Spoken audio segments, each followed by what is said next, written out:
My name is Subram Mukherjee and हम शुरू करने वाले हैं आज का नया टॉपिक जो कि है आयोनिक रेडियाई। हम पीरियोडिक प्रॉपर्टीज के बारे में बातें कर रहे थे, एलिमेंट की पीरियोडिक प्रॉपर्टीज के बारे में। तो आज का टॉपिक है आयोनिक रेडियस। तो आयोनिक रेडियस क्या है? आयोनिक रेडियस है द रेडियस ऑफ आयन। अब आयन का रेडियस एलोंग ग्रुप इंक्रीज होता है एंड एलोंग पीरियड डिक्रीज होता है। क्यों होता है आपको बता रहे हैं, ठीक है। हम जानते हैं along a group ionic radii will be increases and along a period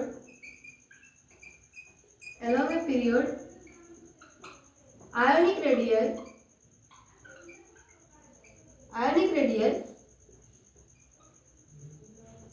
decreases।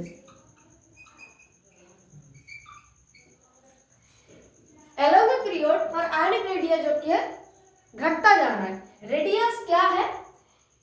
Nucleus से आउटरमोस्ट शेल के इलेक्ट्रॉन तक जो डिस्टेंस, उसी को कहते हैं आयोनिक रेडियस। ओके, तो एलोंग ए ग्रुप जब हम बात करेंगे एक ग्रुप की, देखिए यहाँ पे hydrogen, lithium, sodium, potassium, rubidium, francium. अगर हम ग्रुप एलोंग ए ग्रुप देखें तो हाइड्रोजन यहाँ पे सबसे छोटा है एंड रुबिडियम सबसे बड़ा है साइज में। इस ग्रुप में रुबिडियम सबसे बड़ा साइज कैरी करता है और हाइड्रोजन का सबसे छोटा साइज है। यहाँ पे आप कहेंगे फ्रांसियम को हम नहीं लेते, फ्रांसियम की बात यहाँ पे नहीं हो रही है क्योंकि ये एक रेडियो एक्टिव मेटल है, तो इसी के चलते फ्रांसियम को हम नहीं लेट करते हैं। एलोंग ए ग्रुप 1 2 3 4 5 1 2 3 4 5, ठीक है 5। यहाँ पर 5 सेल है, ये 1 नंबर सेल में है, ये 2 नंबर सेल में है, ये 3 नंबर सेल में है, ये 4 नंबर और ये 5 नंबर सेल में है। तो यहाँ पे क्या हो रहा है, इलेक्ट्रॉन जो एग्जिस्टिंग इलेक्ट्रॉन जो ऐड हो रहा है वो डिफरेंट प्रिंसिपल क्वांटम नंबर में ऐड हो रहा है। ये अगर 1s1 है तो फिर दूसरा वाला होगा 2s1, तीसरा वाला होगा 3s1, चौथा वाला होगा 4s1।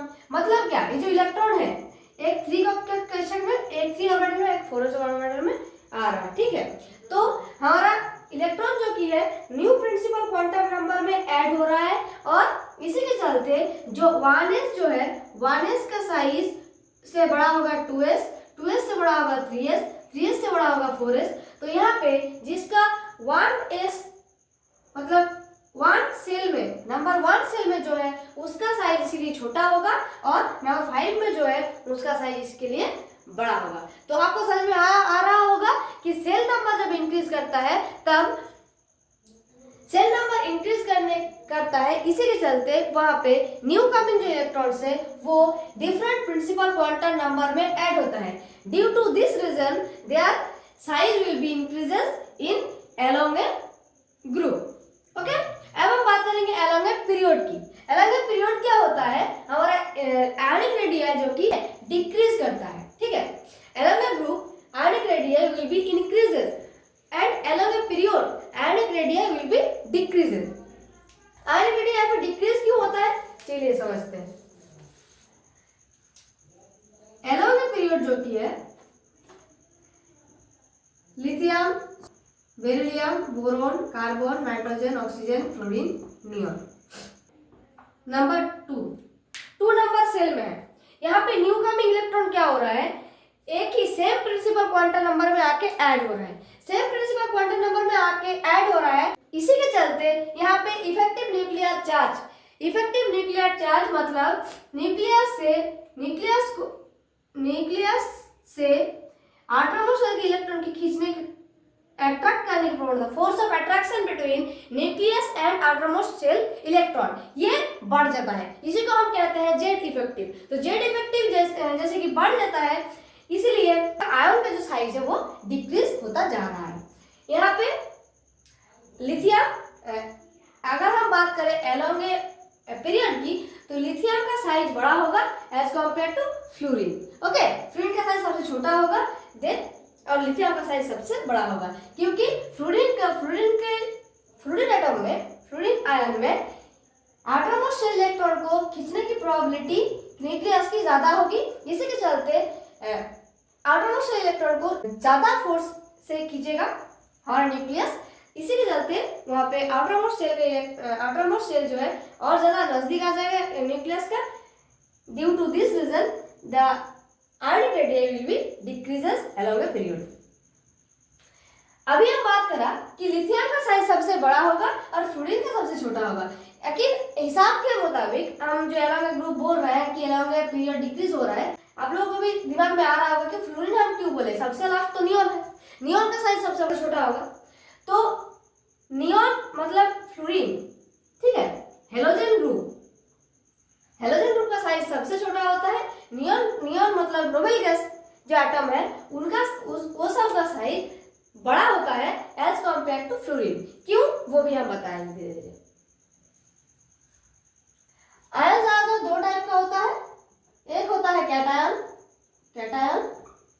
एक होता है एनायन। कैटायन कौन सा है?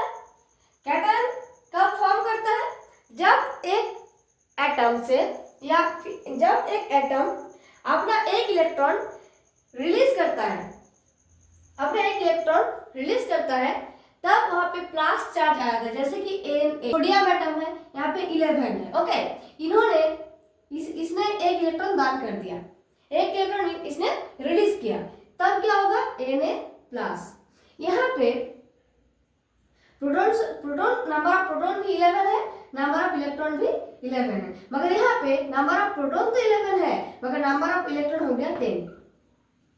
इसी वजह से प्लस हो गया, एक इलेक्ट्रॉन इसने एक इलेक्ट्रॉन खो दिया, इसी के चलते ये प्लस हो गया। और ये प्लस रखने वाला जो आयन है उसको हम कहते हैं cation. Cation is ion which carry plus charge या फिर पॉजिटिवली चार्ज।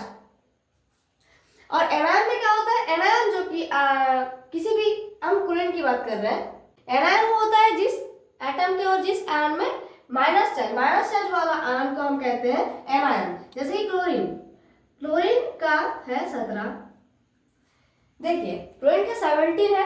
अगर वो एक इलेक्ट्रॉन ले किसी से तो इसका क्या हो जाएगा? नोबेल गैस का कॉन्फ़िगरेशन ये अचीव कर लेगा।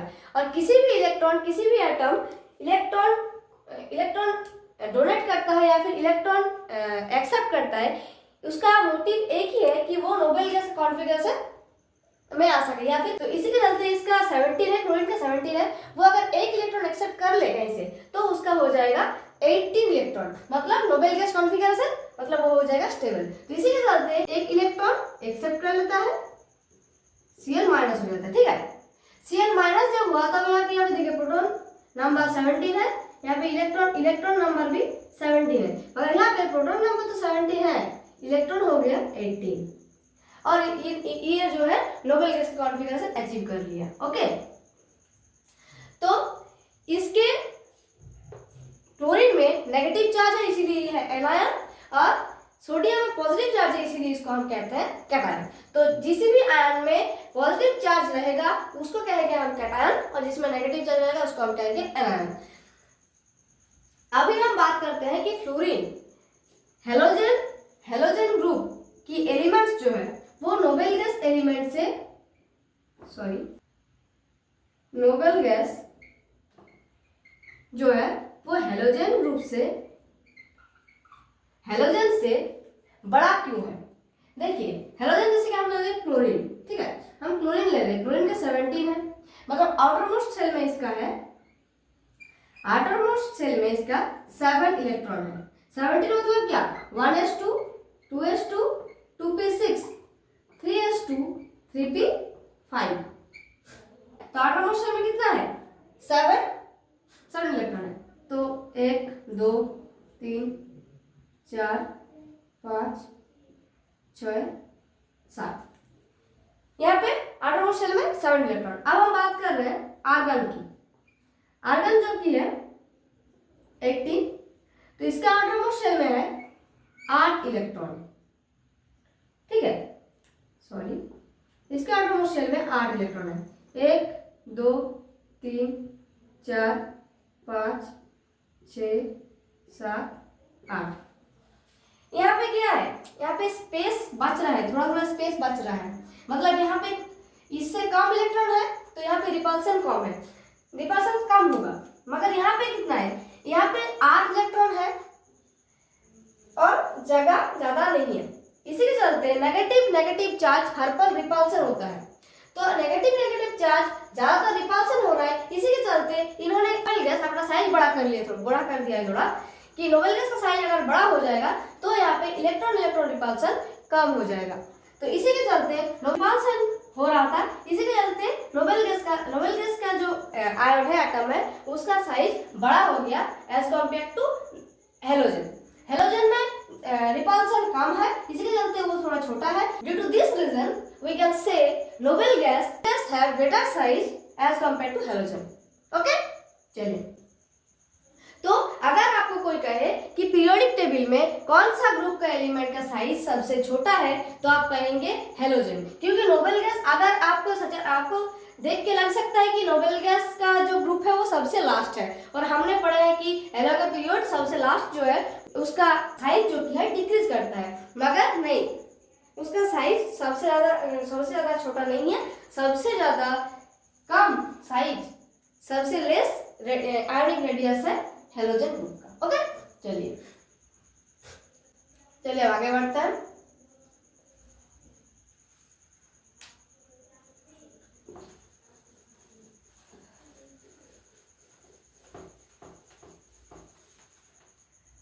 अब बात करते हैं कि कैटायन जो है, कैटायन ने क्या किया, एक इलेक्ट्रॉन लॉस कर दिया पेरेंट एटम से, और एनायन ने क्या किया, एक इलेक्ट्रॉन एक्सेप्ट कर लिया, मतलब पेरेंट एटम से उसमें ज्यादा इलेक्ट्रॉन है। तो अभी हम बताएंगे कि पेरेंट एटम से कैटायन छोटा होता है क्यों, और पेरेंट एटम से एनायन बड़ा होता है क्यों। हर पर होता है कि कैटायन will have smaller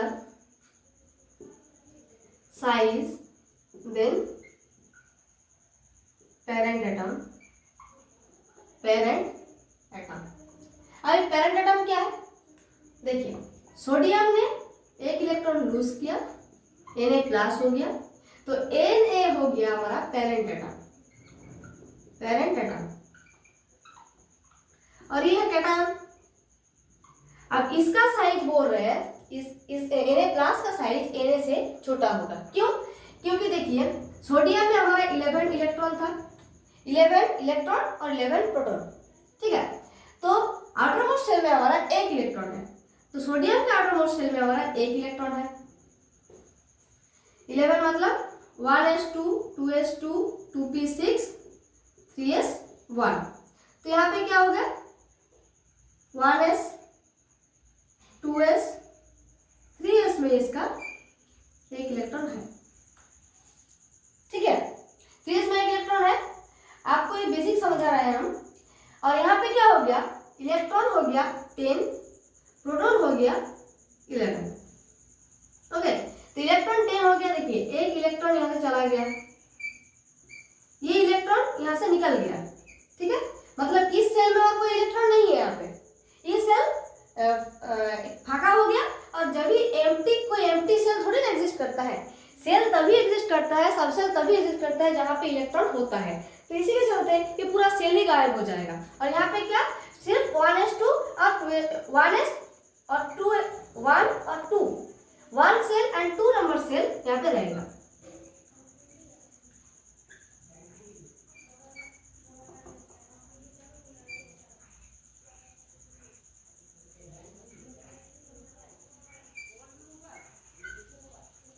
दो सेल है यहाँ पे 3 सेल है, आपको देख के ही समझ में आ रहा होगा कि इससे इसका पेरेंट एटम से उसका कैटायन का साइज कितना छोटा है, ठीक है, ये तो आपने एज्यूम कर लिया कि हाँ इसी के चलते छोटा होता है। अगर आप दूसरी तरफ से सोचे, देखिए नंबर ऑफ प्रोटॉन यहाँ पे कितना है 11, तो number of proton and number of electron same है, इसी के चलते ये बड़ा है। यहाँ पे क्या हो रहा है, नंबर ऑफ प्रोटॉन तो ज्यादा हो गया, नंबर ऑफ इलेक्ट्रॉन कम हो गया। यहाँ पे क्या होगा, जैसे कि नंबर ऑफ प्रोटॉन ज्यादा है, मतलब न्यूक्लियस में 11 प्रोटॉन है और बाहर 10 इलेक्ट्रॉन है, तो न्यूक्लियस का फोर्स ऑफ अट्रैक्शन ज्यादा होगा, तो due to this reason the radius of cation is smaller as compare to parent atom. Z effective बढ़ जाएगा, रेडियो जब बढ़ेगा तब आउटरमोस्ट शेल का जो इलेक्ट्रॉन है उसको खींचने का प्रवणता, उसको अट्रैक्ट करने का टेंडेंसी बढ़ जाएगा। न्यूक्लियस से आउटरमोस्ट शेल के इलेक्ट्रॉन को अट्रैक्ट करने का टेंडेंसी बढ़ जाएगा और इसी के चलते साइज जो कि है डिक्रीज होता जाएगा as compare to parent atom. Okay, चलिए अब बात करते हैं एनायन की। एनायन की अगर आप अच्छे से देखें तो देखिए क्लोरीन का 70 है, हाँ अभी डायग्राम तैयार किया 70 मतलब आउटरमोस्ट शेल में 7 electron, sorry positive charge, outermost shell में 7 इलेक्ट्रॉन।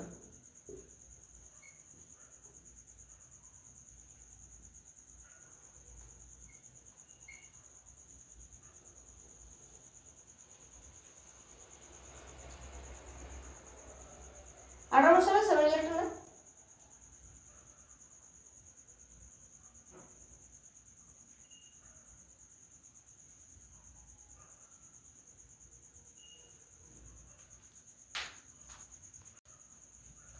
तो और एनायन क्या करता है यहाँ पे, अरे भाई देखा ठीक है।